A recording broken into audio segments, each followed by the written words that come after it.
हम यहाँ पर बताने जा रहे हैं सर्वर के बारे में। एक्चुअली सर्वर क्या है?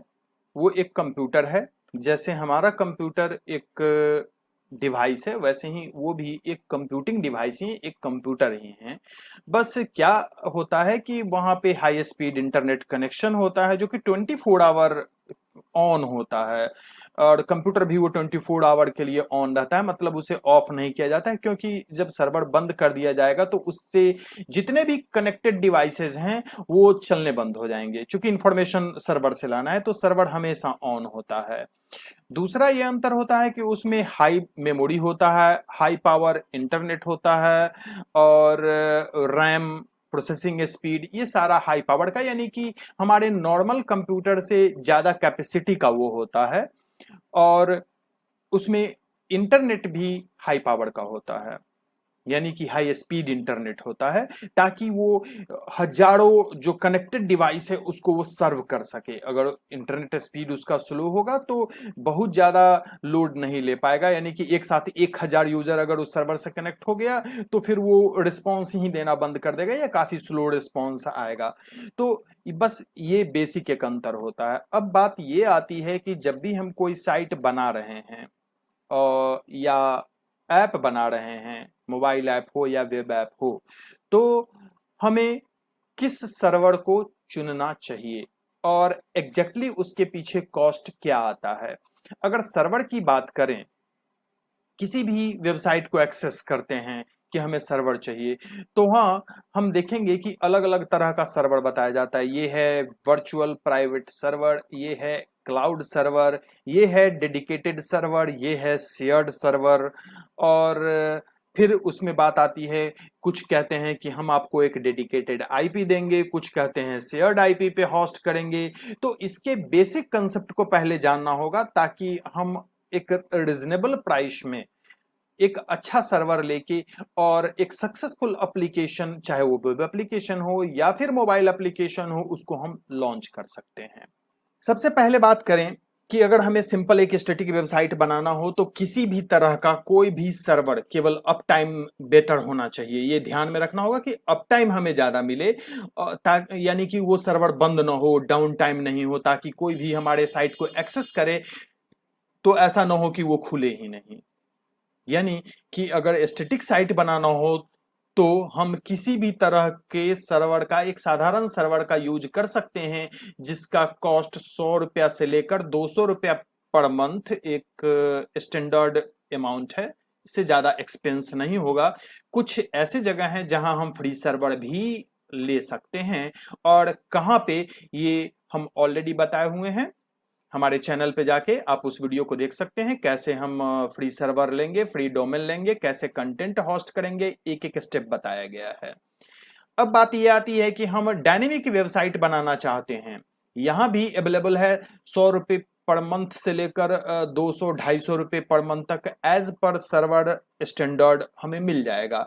लेकिन बात यह आती है कि केवल डायनेमिक वेबसाइट बनाना है तो बात और है, और हमारे साइट पे कितना ट्रैफिक है इस बात पे भी डिपेंड करता है कि हमें सर्वर कैसा लेना चाहिए।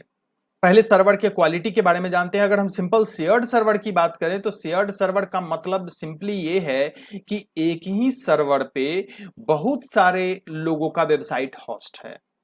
तो क्या हमें उस सर्वर पे जाना चाहिए? हाँ, बिल्कुल जाना चाहिए। कहीं जरूरत नहीं है हमें किसी और सर्वर पे जाने की। शेयर्ड सर्वर हम इजिली यूज कर सकते हैं। क्यों कि इसके अलावे शेयर्ड सर्वर के बाद अगर दूसरा ऑप्शन होता है तो एक होता है वीपीएस, वर्चुअल प्राइवेट सर्वर, और दूसरा होता है dedicated server. Virtual private server थोड़ा महंगा आएगा।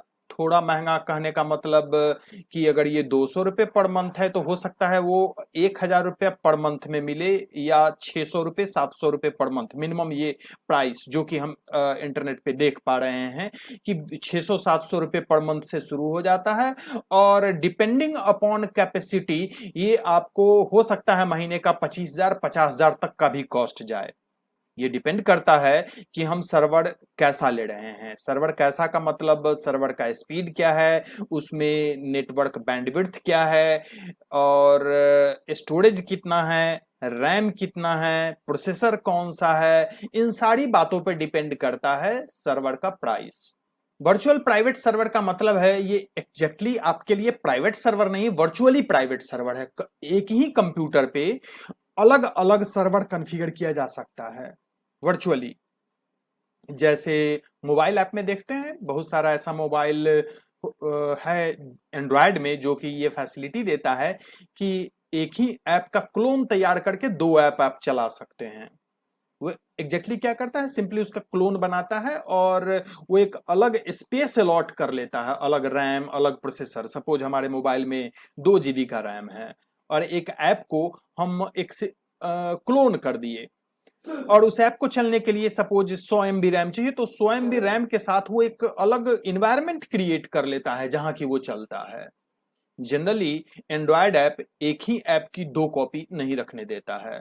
दूसरा कॉपी जैसे ही हम क्रिएट करते हैं वो एक प्राइवेट स्पेस क्रिएट करता है, कुछ रैम का हिस्सा लेता है, कुछ प्रोसेसर का हिस्सा लेता है और फिर वो प्राइवेट स्पेस क्रिएट करता है। ठीक उसी तरीके से अगर सर्वर की बात करें, वर्चुअल प्राइवेट सर्वर की, तो वो कंप्यूटर एक ही हैं, लेकिन एक ही कंप्यूटर पे आपको डेडिकेटेड रिसोर्स अलॉट होता है। सपोज उस कंप्यूटर में 16 GB का रैम है, आपने 2 GB परचेज किया तो आप 2 ही GB यूज कर सकते हैं और आपको प्राइस भी 2 ही GB का देना है और वो 2 GB डेडिकेटेड आपके लिए है।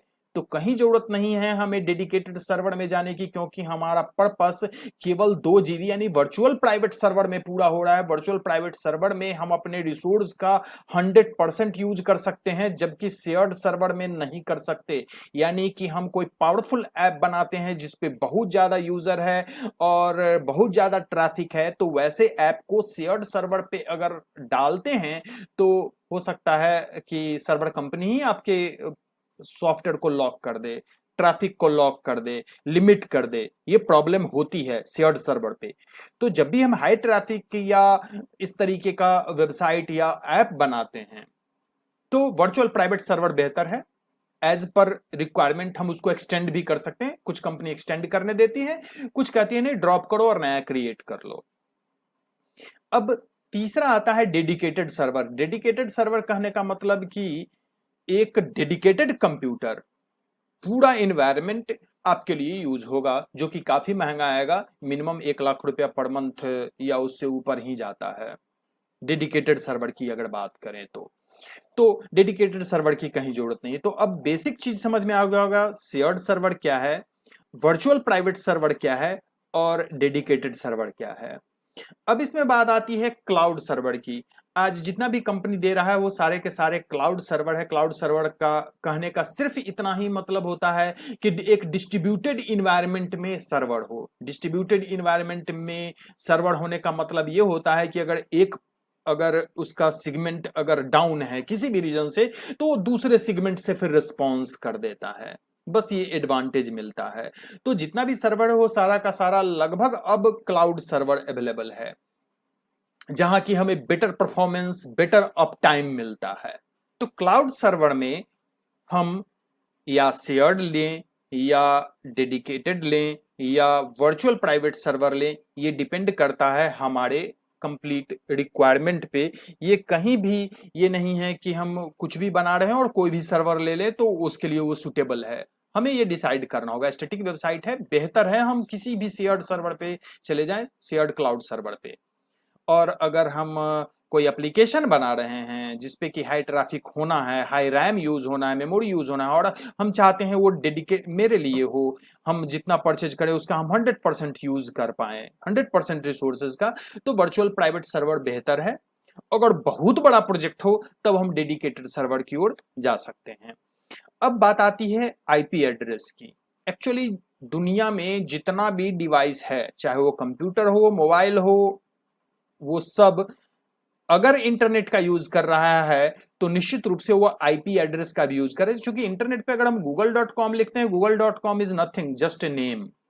लेकिन google.com जब लिखते हैं तो वो डेटा कहां से लाएगा, किस सर्वर से लाएगा। तो जब भी एक नाम हम लेते हैं, google.com लिखें या yahoo.com लिखें, वो एक एड्रेस से अटैच होता है और वो एड्रेस ही आईपी एड्रेस है। अब बात ये आती है कि क्या शेयर्ड आईपी रखना उचित है। बिल्कुल उचित है। शेयर्ड आईपी का मतलब है कि एक ही सर्वर पे बहुत सारा साइट है, यानी कि एक ही एड्रेस एक ही आईपी का यूज हुआ होगा और मल्टीपल साइट को एक्सेस किया जा सकता है। सपोज हम कोई साइट बनाते हैं a.com, दूसरा साइट b.com और तीसरा साइट है c.com। तीनों सेम आईपी पे होस्ट किया जा सकता है, अलग अलग कंटेंट डिलीवर करेगा। ये कैसे करेगा, ये सर्वर की ड्यूटी है, ये हमारी ड्यूटी नहीं है। और इससे कोई फर्क नहीं पड़ता ना स्पीड को न परफॉर्मेंस को।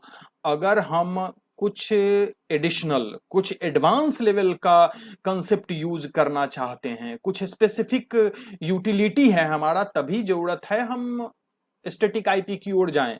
क्योंकि स्टैटिक आईपी हमेशा चार्जेबल होता है। आईपी एड्रेस, अगर हमारा कंप्यूटर किसी एक इंटरनेट से कनेक्टेड है तो हमारे कंप्यूटर में भी आईपी एड्रेस है, अलॉट किया गया है सर्विस प्रोवाइडर के द्वारा। आपके मोबाइल में अगर इंटरनेट कनेक्शन है तो आपके मोबाइल का भी एक एड्रेस है जिसको हम आईपी एड्रेस कहेंगे, और ये भी सर्विस प्रोवाइडर के द्वारा अलॉट किया गया है। ये बात और है कि जितनी बार आप इंटरनेट कनेक्शन को स्विच करेंगे ये आईपी बदल जाएगा, यानी आपको आपके सर्विस प्रोवाइडर के द्वारा जो भी आईपी अलॉट हुआ है वो शेयर्ड आईपी है और हर बार वो बदल जाएगा। सिंपली ये चेक करने के लिए कि आपके डिवाइस का आईपी क्या है, आप टाइप कर सकते हैं व्हाट इज माई आईपी और एंटर प्रेस करेंगे तो आपके कंप्यूटर का आईपी, आपके मोबाइल का आईपी आपको आपके डिवाइस पर दिख जाएगा। और डिस्कनेक्ट करिए, कुछ देर बाद फिर कनेक्ट करिए, देखिएगा कि ये डिफरेंट आईपी आपको मिला है। यानी ये आईपी जो होता है वो शेयर्ड आईपी है और हर बार बदलता है। तो शेयर्ड आईपी के जरिए अगर हम बेहतर इंटरनेट कनेक्शन ले सकते हैं तो बेहतर वेबसाइट भी होस्ट किया जा सकता है। उम्मीद करते हैं आईपी का कंसेप्ट, शेयर्ड आईपी और स्टैटिक आईपी का कंसेप्ट और सर्वर का कंसेप्ट अब क्लियर हो चुका होगा। सर्वर में मुख्य रूप से 3 तरीके का है, शेयर्ड होगा, वर्चुअली प्राइवेट होगा या कंप्लीट डेडिकेटेड सर्वर होगा। और वर्चुअल प्राइवेट सर्वर एक अच्छे लेवल का एप्लीकेशन के लिए बेहतर है। और अगर बात करें सिंपल वेबसाइट है, स्टैटिक हो या डायनेमिक हो डजंट मैटर, वो हम किसी भी तरह के सर्वर पे डाल सकते हैं डिपेंडिंग अपॉन ट्रैफिक। जनरल जो शेयर्ड सर्वर है, सस्ते सर्वर जो अवेलेबल है उस पे भी हम डाल सकते हैं। केवल हमें ये देखना है अप टाइम हमें बेहतर मिल रहा हो। That's all for now, see you in next lecture.